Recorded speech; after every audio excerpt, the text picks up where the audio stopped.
des corribés décalés. Hey, salut à tous mes très chers Lyoko fans, c'est les Aelita Fan Club, j'espère que vous allez bien. Je vous avais promis une nouvelle tier list, et bien la voici. Pour cette vidéo, je vous ai concocté un classement des épisodes de la première saison de Code Lyoko, en allant de mes coups de cœur à ceux qui m'ont le plus ennuyé. D'ailleurs, avant de commencer, vous pouvez voir que le réveil de Xana a été inclus à la tier list, ce qui est selon moi plutôt logique chronologiquement parlant. Bien, installez-vous confortablement et c'est parti! Bah justement, on commence tout de suite avec le réveil de Xana que je vais directement placer en coup de cœur, puisque dans un premier temps, c'est quand même l'épisode qui pose les bases de la série, hein, on nous présente les personnages, l'histoire, c'est important quoi. Et après, plus personnellement, c'est surtout celui qui m'a rendu fan de la série, puisqu'avant ça, j'en regardais déjà quelques-uns, j'aimais bien, mais il n'y avait pas ce petit truc là, la petite étincelle, vous voyez ? Bien, on poursuit avec Créature de rêve. Créature de rêve pour moi est un épisode très cool, franchement. J'ai adoré le fait qu'on essaye de nous faire croire à la matérialisation d'Aelita avec l'arrivée de Thalia, là, cette nouvelle élève, qui est clairement là pour mettre le doute. Ça a franchement bien marché et c'était plutôt original, donc ouais, j'ai franchement bien aimé.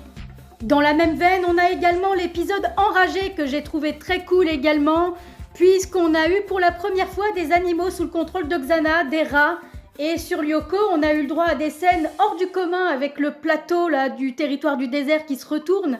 C'était franchement bien aussi, j'ai kiffé.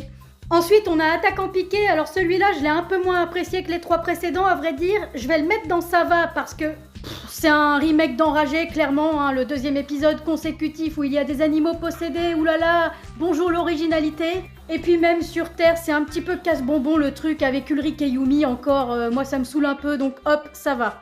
On passe à présent à D'un cheveu, et ça c'est un épisode que j'ai toujours adoré, je ne sais pas trop pourquoi. Peut-être parce que pour la première fois depuis longtemps, on a une petite avancée dans l'intrigue de la matérialisation d'Aelita, hein. L'attaque de Xana est très bien aussi, on flippe pour Odd, Millet et Tamia piégés dans le bâtiment qui s'écroule du début à la fin. Et puis la scène de sacrifice d'Aelita à la fin est juste magique, hein. Ça m'a fait décrocher des larmes plus d'une fois, donc ouais, pour moi c'est un gros coup de cœur celui-là. Bien, ensuite, qu'est-ce qu'on a? Ah, piège! Ah bah celui-là, je trouve qu'il fait vraiment le taf pour le coup. Il est simple mais efficace. Xana nous montre tout son machiavélisme et son sadisme à travers tous les pièges qu'il met en place dans l'usine. C'est ingénieux de sa part. Ce qui est génial avec cette attaque de Xana, c'est que là, avant même d'avoir été sur Lyoko, on a d'abord un petit escape game dans l'usine, hein. C'est un vrai parcours du combattant pour accéder au labo et ouais, franchement, j'ai adoré cet épisode-là. Je vais le mettre dans cool parce que c'est là qu'est sa place. En revanche, l'épisode suivant, Crise de rire, m'a un peu moins transcendé. J'ai quand même bien aimé la petite intrigue autour des parents de Yumi là, et leur séparation. Ça nous permet de voir à quel point ça peut affecter un enfant et c'est très bien.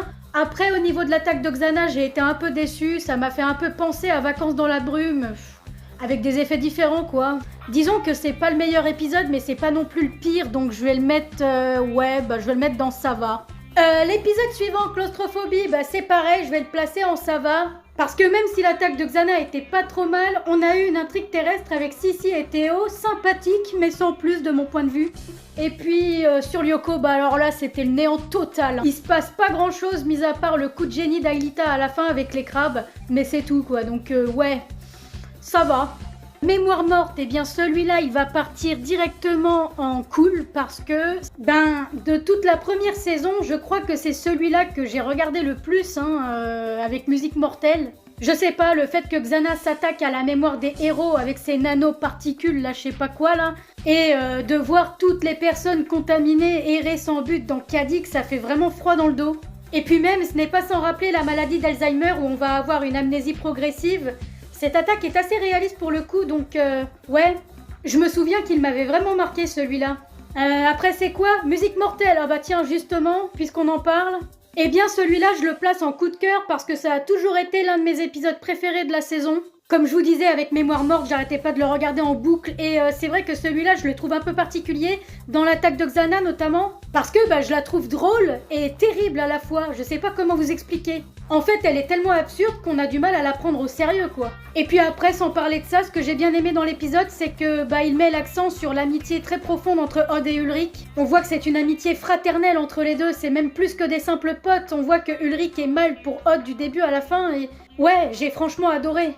Ensuite, on a Frontière, et d'ailleurs celui-là pour moi il est à la frontière entre cool et coup de cœur. Parce que c'est un épisode qui diffère de la plupart de ceux de cette saison, justement avec une construction différente. Bon, je vais quand même le mettre dans cool parce qu'il y a des épisodes que j'ai préférés à celui-là, mais c'est un cool plus on va dire. Mais en tout cas, comme je disais tout à l'heure, oui, c'est un épisode qui sort de l'ordinaire parce que là, pour une fois, on va sortir de la routine, tour à désactiver, Xana attaque, machin, pour aller vers autre chose. Là, on a un Jérémy qui essaie de se rendre sur Lyoko pour se réconcilier avec Aelita.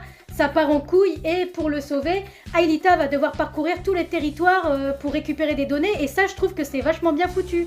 Après, bon, j'avoue que la raison qui a poussé Jérémy à se rendre sur Lyoko est certes mignonne, mais surtout très conne. Parce qu'il n'avait pas besoin de passer par la case Scanner pour ça. Il aurait très bien pu se réconcilier avec Aelita face cam directement. C'est plus simple, plus efficace et surtout on se met pas en danger. Mais bon, malgré ça, je reste très fan du couple Gerlita, donc je vais fermer les yeux là-dessus. Ouais, j'ai adoré tous les moments où ils sont ensemble, notamment à la fin de l'épisode quand elle vient le chercher dans l'entre-deux virtuel, leurs doigts se touchent, sur fond de musique romantique. Ah là là, ça m'a mis les frissons. Oui, j'en ai pas l'air, mais je suis une grande sentimentale. J'aime les histoires d'amour quand elles sont bien construites. Après vient Teddy Godzilla, qui est d'ailleurs le tout premier de la saison. Et c'est d'ailleurs en partie pour cette raison que je vais le placer, premier épisode d'ailleurs que je place dans cette case, en y'a mieux bof. Parce que justement, comme c'est le tout premier, forcément l'action a du mal à démarrer dans les débuts. On sent que c'est mou, que ça tire en longueur. Et puis graphiquement parlant, on sent que c'est un peu plus dégueulasse aussi bien sur Lyoko que sur Terre. Sans parler de la voix d'Aelita qui est catastrophique dans les premiers épisodes, c'est beaucoup trop sensuel. Ah ouais, non mais c'est simple, à chaque fois qu'elle parle, t'as l'impression qu'elle a envie de te baiser. Mais ce que je n'ai surtout pas apprécié dans cet épisode, c'est l'élection de Miss Beauté là, lors du bal de fin d'année de l'école. Oui, parce que déjà, depuis quand on élit une Miss Beauté dans une école, ça s'est jamais vu ça. Mais surtout, ce qui me dérange dans ce genre de concours de beauté, et ça vaut pour tous les concours, même Miss France, tout ça, c'est tout simplement le fait de juger des filles sur leur apparence physique en fait. Alors après oui, évidemment, celles qui osent se présenter à ce genre de concours, qui ont la prétention de penser qu'elles sont plus belles que n'importe qui d'autre, évidemment que si elles se prennent des critiques en pleine face, eh bien elles l'ont un peu cherché, je veux dire, elles savent d'entrée de jeu qu'elles vont être jugées. Elles savent donc à quoi s'attendre, donc elles n'ont pas à se plaindre. Mais là, en vrai, je vous parle de tout ça, mais le vrai problème dans cet épisode, c'est qu'on juge des gamines sur leur physique, elles ont 12 ans. Et moi, les concours de Miss pour enfants, je trouve ça abject. Je vais peut-être passer pour une personne, réac ou je ne sais quoi, mais moi je trouve que juger des gamines sur leur apparence physique, c'est malsain. Enfin voilà, en tout cas, pour toutes ces raisons, je ne peux pas classer l'épisode plus haut dans ma tier list en tout cas. L'âme des robots. Alors celui-ci était plutôt bien. La partie terrestre avec la rencontre robotique entre Jérémy et Hervé m'a beaucoup plu. Leur petite guéguerre là avec leurs robots, ça m'a terminé. Surtout le robot d'Hervé, il est vraiment moche. Iron Sissi, en plus il l'a appelé, ça m'a achevé. Et puis l'attaque de Xana axée sur les robots était pas mal non plus. Sur Lyoko également, on a eu notre lot d'originalité puisque la tour activée était pour une fois sur une plateforme rotative et ça s'était jamais vu encore. Après bon voilà, c'est pas non plus l'un des épisodes que j'ai préféré de la saison, donc je vais le mettre dans ça va, parce qu'il y en a eu des beaucoup mieux quand même. On continue avec Gravité Zéro. Ah, celui-là, qu'est-ce qu'il était bien. Le match de foot avec Ulrich était sympathique. C'est aussi dans cet épisode qu'on rencontre ses parents pour la première fois et qu'on découvre que ce sont de gros connards. On a eu une attaque de Xana spectaculaire également. Ah ouais, annuler l'effet de la gravité pour envoyer tous les cadiciens dans la stratosphère, c'était bien joué. Le duo Hot Yumi sur Lyoko a très bien fonctionné également. C'était vraiment sympathique de les voir coordonner leurs pouvoirs pour se protéger des frelions. Et n'oublions pas bien sûr le coup de bluff d'Aelita à la fin qui était vraiment top. Elle a dupé tout le monde, c'était incroyable. Celui-là, ouais, je vais le mettre dans cool. Ouais, allez, vendu. Bien, nous en sommes à routine et alors là, je sens que je vais me faire des ennemis. Ouais, parce que c'est un épisode qui a été plutôt apprécié par la communauté Lyoko-fan, notamment à cause du baiser d'Ulrich et Yumi à la fin. Mais moi je suis désolée, s'il y a un épisode que je dois mettre dans la case ennuyeux, c'est bien celui-là. Oui, parce que déjà vous savez ce que je pense de la relation Ulrich-Yumi. C'est pas un couple dont je suis très fan. Et moi justement leurs petites histoires là, ça m'ennuie, notamment quand ils étaient en train de se disputer tout au long de l'épisode. Même Odd il s'en est pris plein la gueule alors qu'il avait rien à voir dans l'histoire, le pauvre. Enfin, c'était vraiment chiant. Moi, ça m'a pas transcendé. C'est d'ailleurs l'un des épisodes de la saison que j'ai le moins regardé pour ça. En fait, la seule chose que j'ai retenue de cet épisode, c'était la complicité Emily et Ulrich qui fonctionnait très bien. Moi, ça m'a beaucoup plu, mais mis à part ça, le reste, bof. Bon, alors ensuite, on a 36e dessous. Alors celui-là, je vais le mettre... Ouais, je vais le mettre dans ça va, celui-là. Non, j'ai dit ça va, pas cool. Tout simplement parce que c'est dans cet épisode qu'on fait la connaissance de Sam et c'est un personnage que je ne peux vraiment pas saquer. Mais en même temps, j'ai beaucoup aimé l'attaque de Xana, elle était assez originale. Faire s'enfoncer les bâtiments dans le sol, c'était bien trouvé.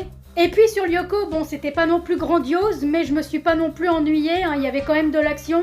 Disons que pour moi, c'est pas l'un des meilleurs épisodes, mais c'est pas non plus l'un des pires, donc je le mets entre les deux, ça va. On en est maintenant à Canal Fantôme, tiens, le GOAT des épisodes de cette saison selon moi. Ah oui, non mais là, il y a zéro débat. Mais aussi zéro hésitation pour le placement dans la case. Il va partir directement en coup de cœur, hein, bah ouais, parce que c'est le meilleur épisode de la saison selon moi. D'ailleurs, s'il y avait eu une case au-dessus de coup de cœur, je l'aurais mis dedans. Bon, on va pas tergiverser pour cet épisode parce que j'ai déjà fait une analyse complète dessus. D'ailleurs, pour ceux qui n'ont toujours pas vu la vidéo, qui ont rejoint la chaîne il y a peu, eh ben allez la voir, voilà, ça vous coûte rien. En gros, pour résumer, épisode ultra original, on a un face-à-face entre Xana et Jérémy épique, une attaque ambitieuse et en béton, sans compter l'ambiance malaisante du début à la fin.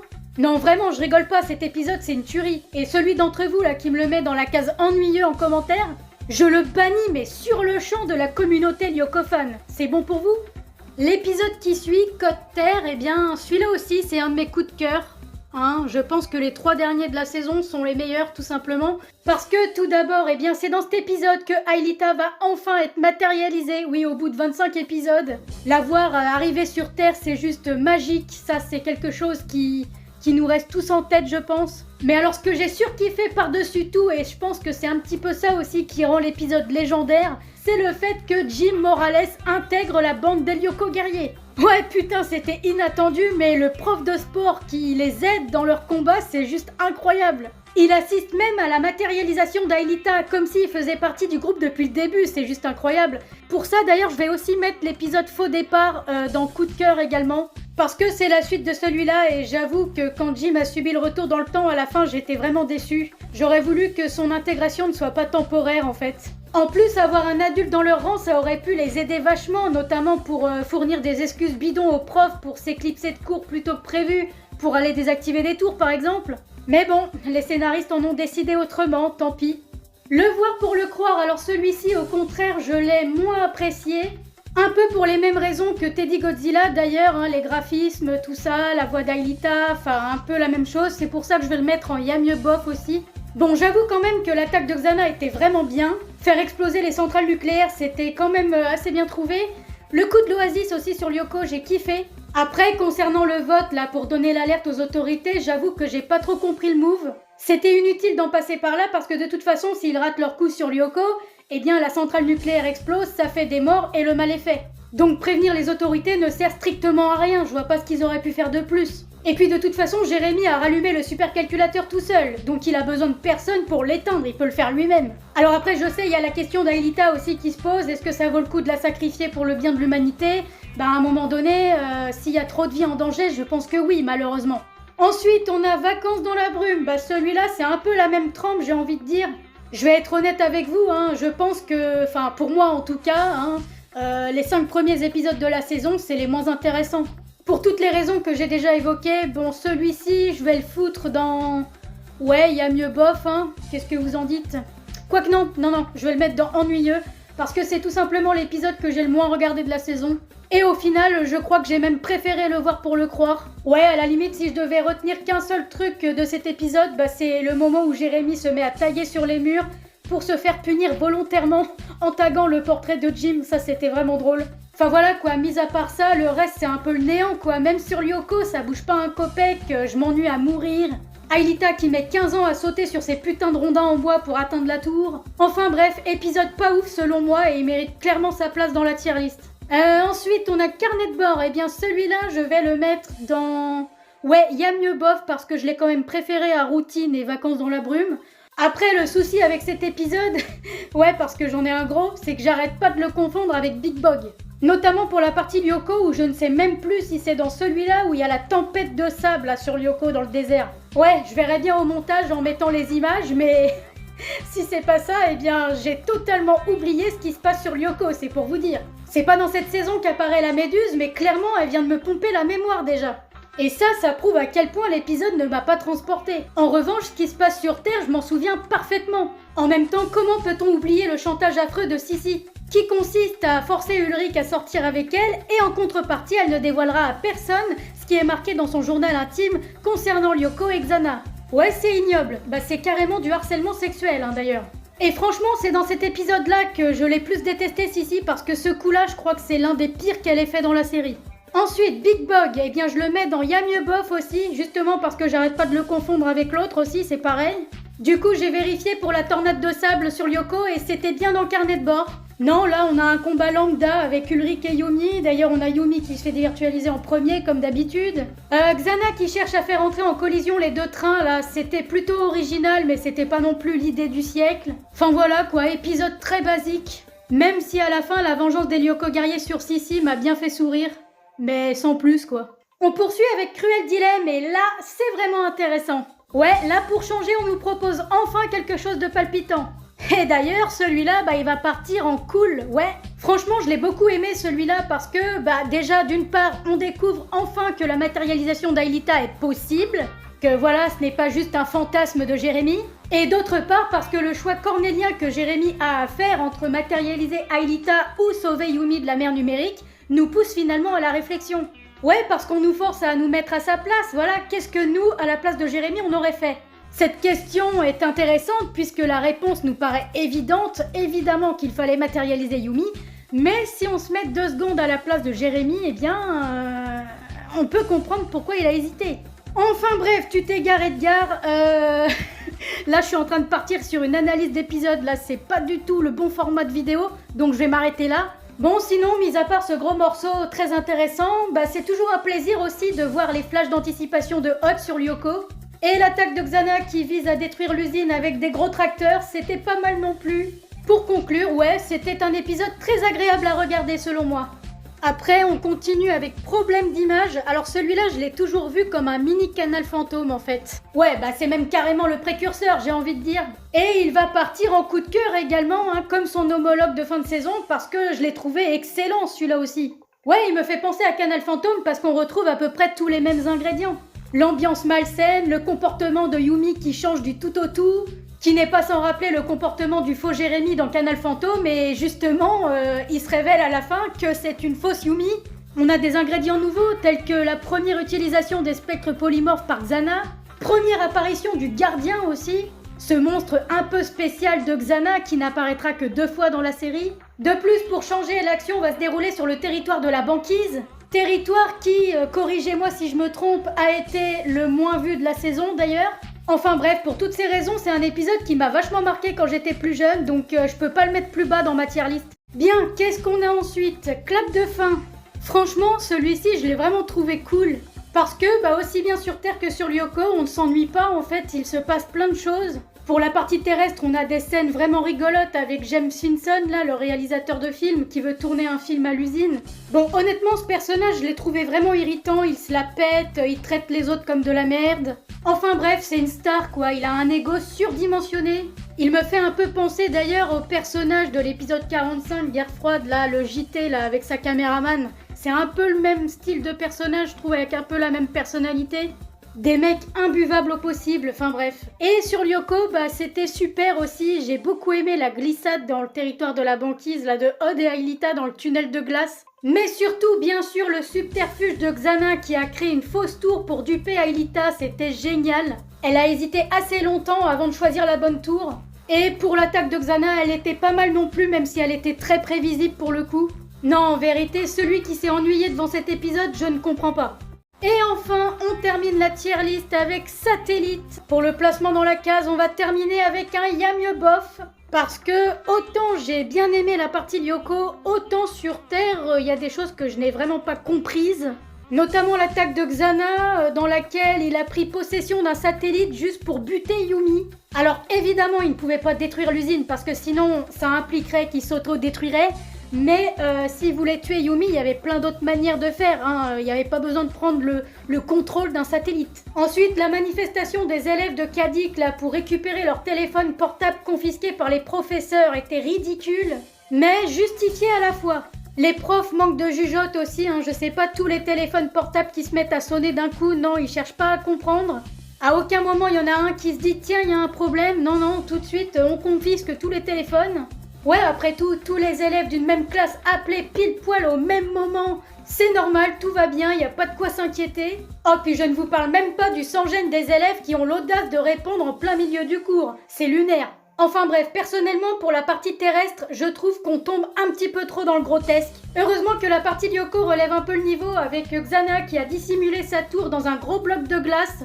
Aelita a vraiment galéré à la trouver, c'était plutôt bien fait. Mais voilà, après, ce n'est clairement pas le meilleur épisode de la saison non plus. Bon, et bien voilà mes très chers Lyoko fans, c'est la fin de cette tier list. J'espère qu'elle ne vous paraît pas trop spéciale, trop bizarre. Oui, parce que voilà, je sais que certains épisodes que j'ai classés dans coup de cœur ou cool ne sont pas forcément les mieux construits scénaristiquement parlant. Mais une tier list c'est personnel, avec des goûts subjectifs, qui seront peut-être incompris par certains d'entre vous dans les commentaires, mais voilà, c'est mon classement et j'en suis fière. Sinon, vous remarquerez également que j'ai eu énormément de mal à classer des épisodes dans la case ennuyeux, il n'y en a que 2. Et c'est tout à fait normal puisque j'adore tous les épisodes de Code Lyoko en fait, et faire des choix comme ça pour moi c'est assez difficile.